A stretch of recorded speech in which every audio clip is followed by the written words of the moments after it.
آپ نے خود بھی دیکھی ہوگی، ملاحظہ کی ہوگی.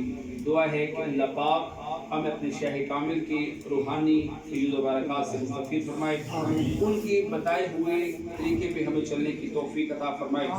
اور ہماری قبلہ دامت برکاتہم العالیہ جس مشن کو لے کر، جس کام کو لے کر دن رات محنت کر رہی ہیں، ہمیں قرآن پڑھنے، ذکر کرنے، نماز پڑھنے، درود پاک پڑھنے کا بار بار درد دیتی ہے، بار بار ہمیں اس کی تلقین کرتی ہے.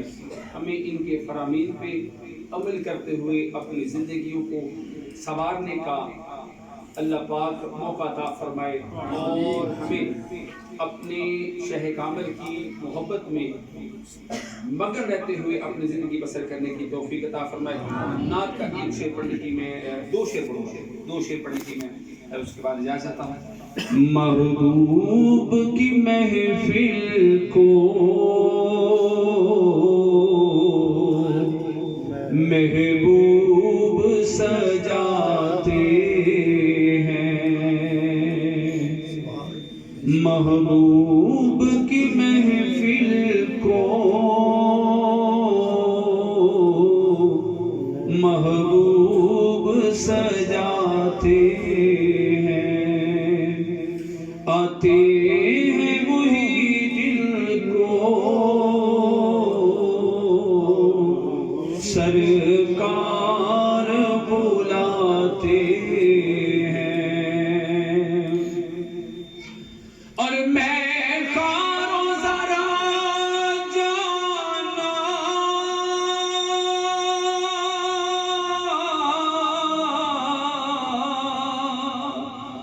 میں خانہ سرور میں